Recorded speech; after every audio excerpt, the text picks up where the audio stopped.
Hey everyone, what's up? Meenakshi here. Welcome or welcome back to my channel. I hope you guys are doing great. Today's video is going to be all about hormonal acne. First of all, my apologies. हो सकता है आज की video में आपको audio या video quality अच्छी नहीं दिखे. That's because मेरा कैमरा काम करना बंद कर दिया है. तो ये वीडियो मैं अपने फ़ोन पे बना रही हूँ because मैं वीडियो डिले नहीं करना चाहती थी for that reason. तो I'll get it prepared and till then I'll make videos on the phone. So I hope you don't mind that.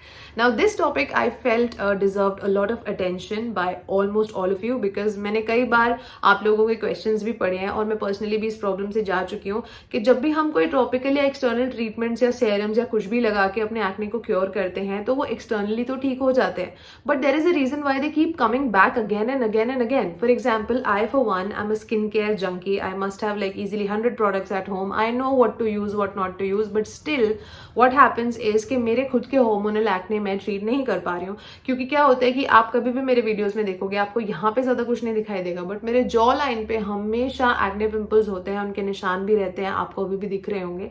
तो मैं खुद अपने से रिलेटेड जब रिसर्च करी थी मेरे लिए, मैंने आप समझिए मैंने डर्मेटोलॉजिस्ट से लेकर जो ट्रेडिशनल वैद्य जी, हकीम जी, जो यूनानी एक्सपर्ट्स होते हैं, जो आयुर्वेदिक चीजें होती हैं, हर चीज मैंने स्टडी करी है इस बारे में क्योंकि मुझे अपने खुद के लिए ये सब चीजें जाननी थी. तो आज के वीडियो में मैं वो सारा ज्ञान आपके साथ शेयर करूंगी obviously in a comprehensive manner so that it does not bore you guys but I am going to tell you those top 3 reasons that are mainly responsible for these hormonal acne and what can be the possible solutions that you can try. मैं भी अपने journey में अभी along the way ही हूँ. completely obviously 100% cure किसी चीज का होता नहीं है, हम सब ह्यूमन बींग्स हैं, लेकिन हाँ मैं डेफिनेटली देख सकती हूँ कि जो पहले कंडीशन थी उसके मुकाबले में अभी काफी फर्क आने लगा है इन चीजों को करने के बाद में. सबसे पहले आप ये समझिए कि ये जो पिंपल्स होते हैं, एक्ने होते हैं, ये सब क्या होते हैं? ये हमारी बॉडी के अंदर जो बैड डेड बैक्टीरिया है, वो बैक्ड अप जो टॉक्सिन्स हैं वो ही बाहर फ्लश आउट होके आ रहे हैं. वो गंदगी है, गर्मी है, जो भी आप इसको बोल दीजिए, टॉक्सिन्स हैं एक तरीके के. यानी कि इंटरनली आपके सिस्टम में प्रॉब्लम है, आपका सिस्टम ही क्लीन नहीं है. दैट्स वाई ये इस तरह से बाहर आ रहे हैं. तो बहुत जरूरी है कि हम टॉपिकल ट्रीटमेंट्स और एक्सटर्नल ट्रीटमेंट से ज्यादा ध्यान दें कि इंटरनली क्या प्रॉब्लम हो रही है because acne is never from the outside in, it's always from inside out.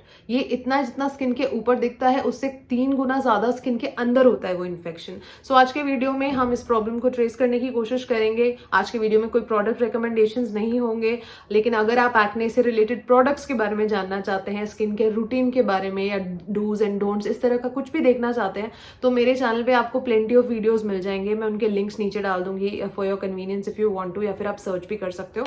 So please watch those videos. In fact मैंने हार्मोनल एक्ने टॉपिक पर ही लास्ट ईयर वीडियो भी करा था जो आप में से बहुत लोगों को बहुत पसंद आया था. सो आई अर्ज you to watch that also if you want. Okay, so with the lengthiest intro of all times, let's finally get into this video. सबसे पहले ये समझना जरूरी है कि एक एक्ने और पिंपल में फंडामेंटल डिफरेंस क्या होता है. पहले मैं ये सोचती थी कि pimples are more dangerous because वो बड़े बड़े पस फिल्ड और रेड कलर के और पेनफुल दिखाई देते थे. मुझे लगता था एक्ने तो बहुत छोटे छोटे होते हैं but over the time I realize that acne are more dangerous than pimples because pimples की appearance first of all temporary होती है. वो कभी कभी एक आधा इधर उधर निकल आता है, सिर्फ 1 या 2 निकल आते हैं. ऑब्वियसली उसमें पस होता है तो पेन होता है और पस जैसे निकल जाता है तो अपने आप वो नेचुरल तरीके से हील भी हो जाता है, तो पिंपल्स के निशान भी चले जाते हैं. लेकिन एक्ने जो होते हैं वो हमें आते ही रहते हैं, वो कभी जाते ही नहीं है. और सबसे पहली बात, एक्ने कभी भी आपको 1 या 2 नहीं होगा, हमेशा एक ग्रुप में, एक क्लस्टर में 8-10 एक साथ होंगे. छोटे छोटे छोटे आपको बम्प्स दिखाई पड़ेंगे जो आपकी स्किन के अंदर इनग्रोन हो रहे होते हैं, तो उनको निकालना और भी ज्यादा मुश्किल होता है. और अगर आप उसको टेम्परेली ट्रीट भी कर देते हो they will keep coming back. So hormonal acne are more dangerous and risky than the pimples. अगली चीज, आप कैसे आइडेंटिफाई कर सकते हैं कि आपको हार्मोनल एक्ने है या नॉर्मल एक्ने है. अगर आपके इस एरिया पे या फिर इस एरिया पे यहाँ पे कहीं आ रहा है तो वो एक रेगुलर एक्ने हो सकता है. लेकिन अगर आप एक पैटर्न नोटिस करते हैं कि हमेशा आपको ये लिप्स के पास, माउथ एरिया के पास या फिर चिन के पास या जॉ लाइन के पास या तो फिर यहाँ नेक के पास, अगर यहाँ बार बार एक्ने आती है तो वो हार्मोनल एक्ने है. Now, why do we call them hormonal acne? Obviously, from the name you can understand कि ये वो एक्ने होते हैं जो आपके हॉर्मोन्स में जब एक इम्बैलेंस क्रिएट हो जाता है तो उसकी वजह से अपीयर करते हैं. फॉर एग्जाम्पल, आप कभी भी देखते हैं 16-17 साल के जो टीनेजर्स होते हैं उनको बहुत सारे पिंपल्स होते हैं. क्यों होते हैं? क्योंकि उस टाइम पे उनकी बॉडी बहुत सारे हार्मोनल चेंजेस से गो थ्रू कर रही होती है. इसलिए प्यूबर्टी क्या है? इम्बैलेंस इन हॉर्मोन्स. पीरियड्स क्या है?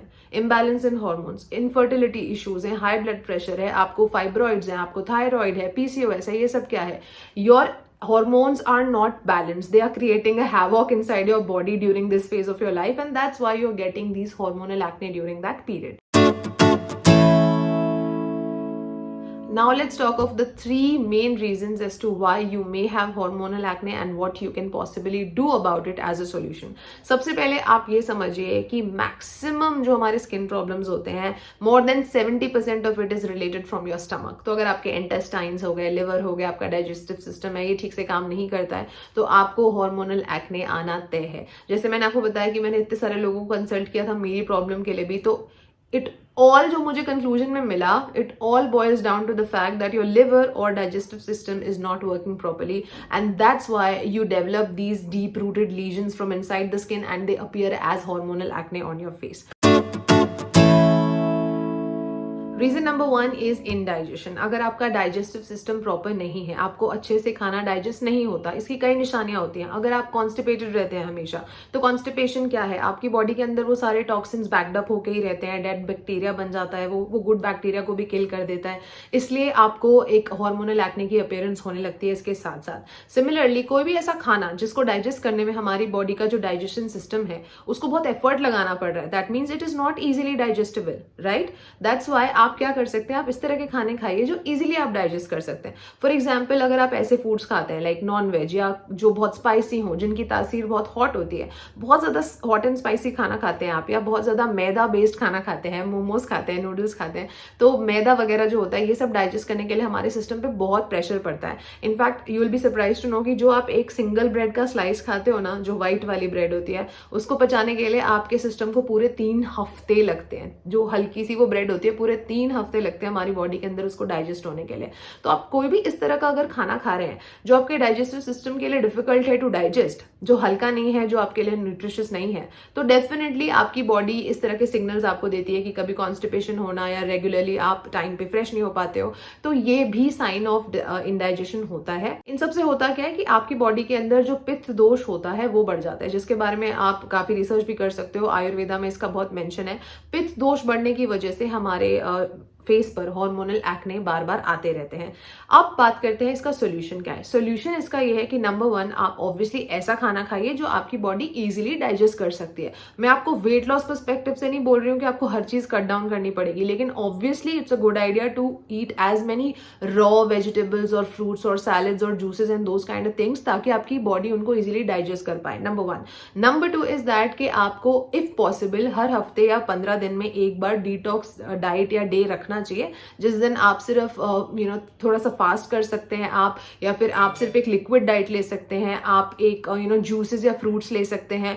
अगर आपसे फुल डे फास्टिंग नहीं होती है तो आप इंटरमिटेंट फास्टिंग भी कर सकते हो कि मैं ये सिर्फ 6 to 8 आवर्स ही खाऊंगी दिन में, या एक ही मील लूंगी और आगे पीछे नहीं लूंगी. तो आप अपने सिस्टम को टाइम टू टाइम डिटॉक्स भी कर सकते हैं. And if this is too much for you, तो आप कैजुअली दिन में एक बार अपने डाइट में कोई भी डिटॉक्स ड्रिंक इंक्लूड कर सकते हैं. आपको यूट्यूब पे बहुत सारी रेसिपीज मिल जाएंगी. कई लोग टर्मरिक टी बनाते हैं, कई लोग जीरा वाटर पीते हैं, कई लोग रात में बहुत सारे खीरा एंड मिंट और लेमन और अदरक, उस तरह की चीजें पानी के बोल में भर के रख लेते हैं, फिर थ्रू आउट द डे उसको कंज्यूम करते हैं. तो आप डिटॉक्स ड्रिंक या डिटॉक्स वाटर से भी स्टार्ट कर सकते हो. The idea is to put less pressure on your digestive system, your kidneys and your intestines and all of those things.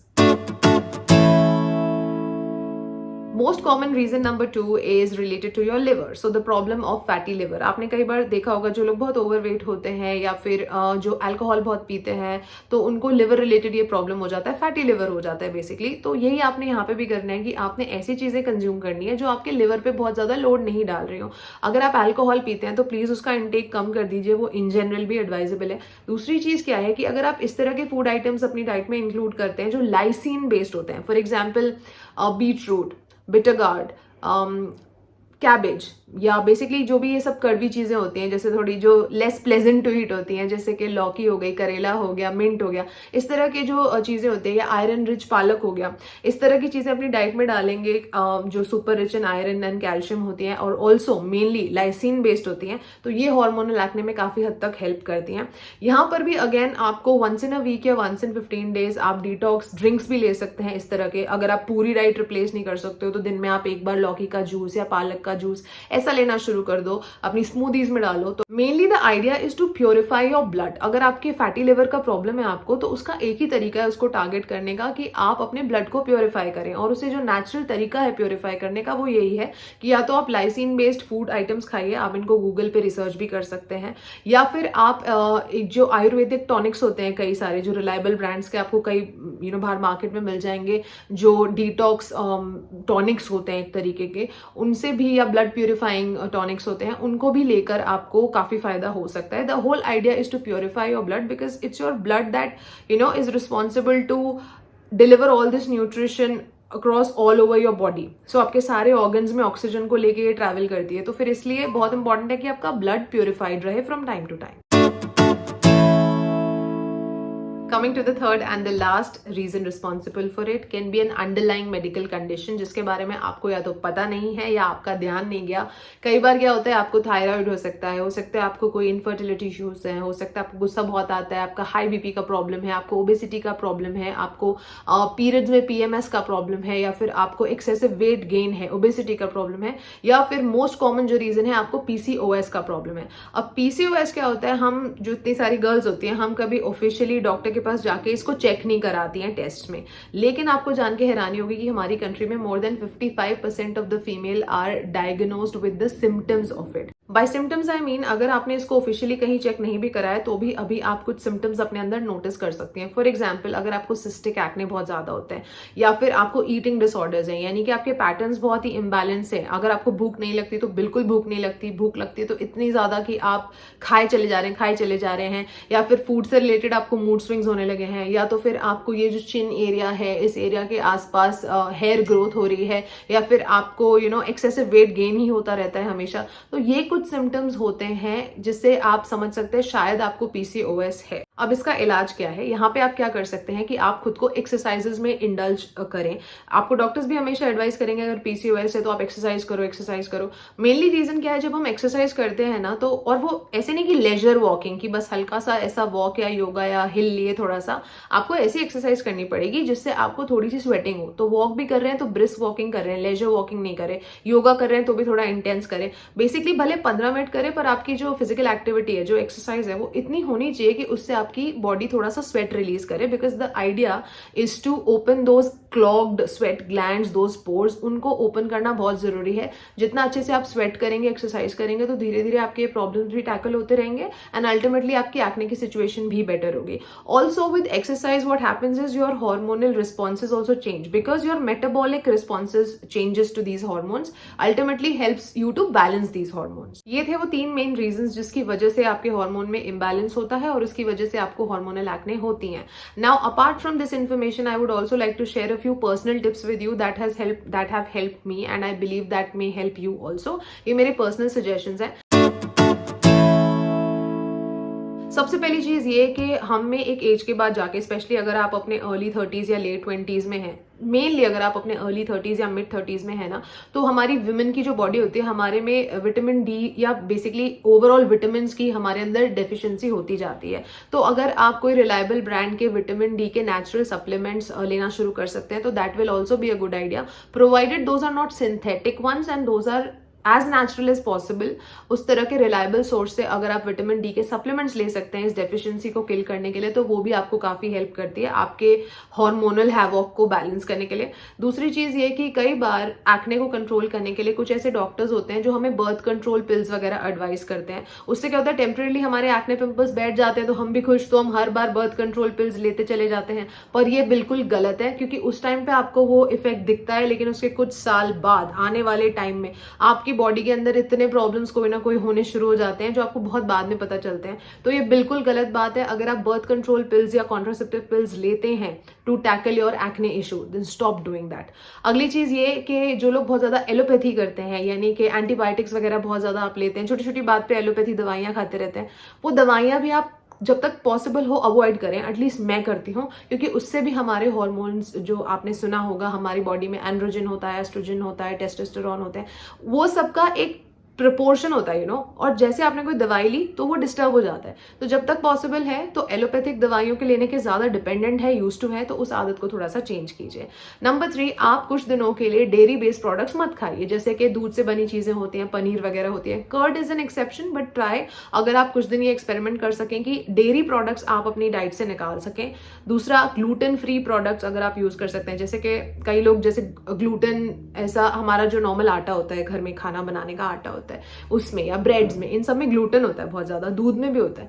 तो अगर आप थोड़े दिन ग्लूटेन फ्री डाइट भी ट्राई करके देख सकते हो। तीसरी चीज, आप अगर शुगर इंटेक बहुत ज्यादा है, आपने कई गर्ल्स का देखा होगा, लेकिन मेरे साथ भी होता है, जब मैं बहुत ज्यादा मीठा खा लेती हूँ ना तो मुझे एक्ने आने लग जाते हैं। जैसे ही मैंने मीठा कम किया, एक्ने भी खत्म। तो अगर आपको भी बहुत ज्यादा शुगर खाने की आदत है तो अपने शुगर इंटेक को प्लीज घटाइए। And the last suggestion from my side is again, जो मैं वीडियो में पहले भी कह चुकी हूँ, कि try to go for these occasional detox days. अगर आप कर सकते हैं तो हफ्ते या 2 हफ्ते में एटलीस्ट एक दिन आप ऐसा निकालिए जिसमें आप लिक्विड डाइट लेंगे कंप्लीटली, नारियल पानी ले लिया या फ्रूट जूसेस ले लिए, कोई स्मूदीज ले ली, लेकिन कुछ चबाने वाली चीज नहीं ली, तो उससे भी आपके डाइजेस्टिव सिस्टम पे लोड कम पड़ेगा। दूसरा, आप क्या कर सकते हैं कि अगर आपसे लिक्विड नहीं होता है तो फिर आप उसमें सिर्फ कच्चे फ्रूट्स और सैलड्स इंक्लूड कर सकते हैं, because they will be rich in fiber, again will be very easy for your body to digest them. So this was all the जानकारी that I could give it to you guys in one single video. I have tried my best. फिर भी अगर आपको कुछ question है आप please मुझसे पूछ सकते हैं। ऑब्वियसली मैं कोई प्रोफेशनल नहीं हूँ, लेकिन ये जो टिप्स हैं ये मुझे पता है फॉर अ फैक्ट कि आप में से बहुत तो ऐसे लोग होते हैं जो नहीं प्रेफर करते हैं कॉस्मेटोलॉजिस्ट या डर्मेटोलॉजिस्ट को रेफर करना। हम कई बार उनकी सारी बातों को आंख बंद करके मान भी नहीं पाते। तो इसलिए ये वो चीजें हैं जो मैं without having to go to a doctor I do it on my own, because I know that these things are safe to do. इसका कोई साइड इफेक्ट वैसे भी नहीं है।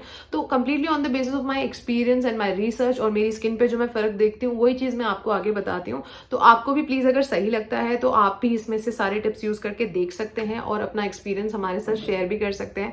Now, before I conclude the video, by making this video, did I mean कि मैं topical application of products में या उनकी स्ट्रेंथ में बिलीव नहीं करती? क्या मैं ये कहती हूँ कि अगर आपको हार्मोनल एक्ने है तो आपको प्रोडक्ट्स नहीं लगाने चाहिए? जस्ट टू क्लैरिफाई, ऐसा कुछ भी नहीं है। मैं खुद इतने सारे प्रोडक्ट्स लगाती हूँ, तो मैं आपको उसका उल्टा तो ऑब्वियसली कभी एडवाइस नहीं करूंगी। प्रोडक्ट्स का अपना एक काम अलग होता है, तो आप उनको एक्सटर्नली भी ट्रीट करें, उसमें कोई बुराई नहीं है। लेकिन अगर आप चाहते हैं कि ये प्रॉब्लम जड़ से खत्म हो या आपको उतनी फ्रीक्वेंटली बार बार नहीं आए, या फिर also because you want to make sure कि सिर्फ एक्ने ही ट्रीट नहीं करने मैंने, बट फ्यूचर में भी मुझे एक हेल्दी और ग्लोइंग स्किन चाहिए, तो फिर these are some of the tips that I am sure will help you. So treat it topically also, but at the same time work on it from inside out and not always outside in. Okay guys, that's it for today's biology lecture and I hope आपको इस video से थोड़ी help मिली हो। अगर ये video आपको अच्छा लगा तो please give me a big fat Thums up, और अगर आप पहली बार मेरे चैनल पर आए हैं then please do consider subscribing to this channel for more such videos. I'm going to meet you very soon in my next one. Until then, take good care of yourselves. I love you all and stay beautiful.